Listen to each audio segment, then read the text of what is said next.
Center cross has become a Christian icon.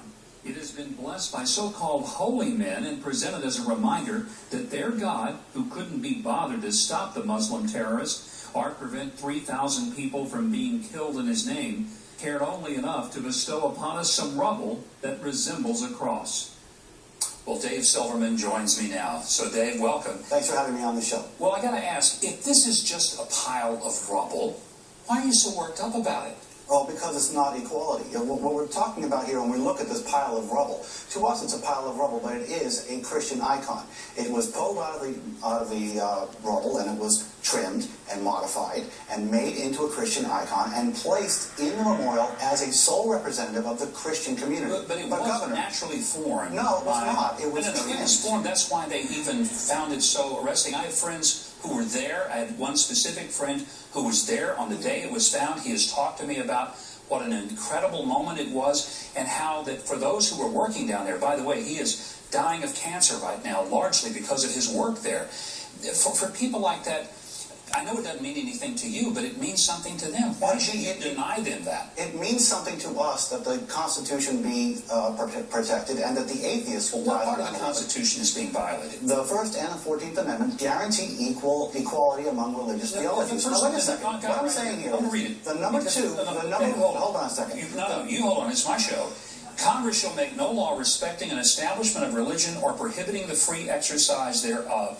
Basically, two things. Congress can't prefer a religion, and it cannot prohibit a religion. That's it. Otherwise, government is to stay out of it and let people decide what it means to them. I mean, you and I both know that the Supreme Court interprets the Constitution and has interpreted and reinforced over and over again the concept that equality reigns supreme in the separation of church and state.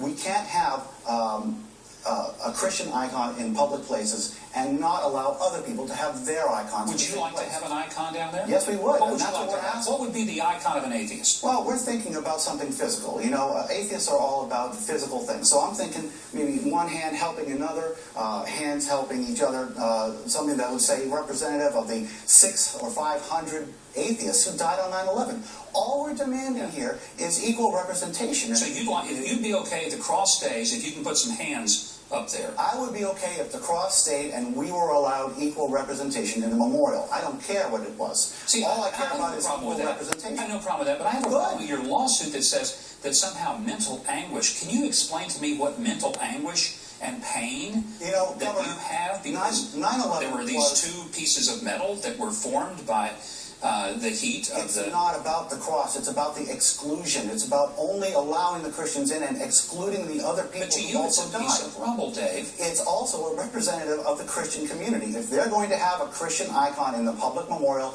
paid with public money, we're going to have one too. That is the law, and that's what we're demanding. The Holocaust All we're looking Museum at in is Washington, equal D.C. representation. clearly was paid for largely by public money. Do you have a problem that it is primarily a testament to Jewish people who The were... Holocaust Museum is a museum about an event that happened to the Jews. 9/11 did not. 9/11 didn't happen to people. It happened to everybody, Governor. Right. It happened to Christians and atheists. We're So number if two you get in the state of New York. But if you get to put something down there, you know, the hands calling, and I wish God had put two hands together and formed that in the metal. That would have been a lot easier. But even if you have to build it, since he didn't. Yeah, since God didn't do much. Well, he did a lot. No, he didn't do much. You know what? You know, he did a lot because the comfort that he brought through the people, including the priests that you've sued, and somehow are denying him the ministry to be able to touch the people. I'm not denying anyone. It's not us being bad that we're demanding equal representation. This is what we do. But you're okay if you get some symbol down there. Equal symbol, equal size of prominence, that's equality. Yes, that's equality. So we can end the lawsuit if we just get end the lawsuit tomorrow, equal representation ends the lawsuit tomorrow. That's all you got to have. That's all we want. You know? Well, time's up. I got to tell you, if every time I got mental anguish over the fact that people attacked me as a Christian, I'd be in court all the time. But I just blow it off and accept that, hey, this is America. People can believe different things. And so can you. Yeah, and I do. Yeah. But you know what? I hope someday you'll come to know that God even loves the atheists. Even if the atheists don't love guys like me. I get it. David, thank you for coming on. I do appreciate it. Thank you very much. Well, the plane that hit the Pentagon came very close to my next guest.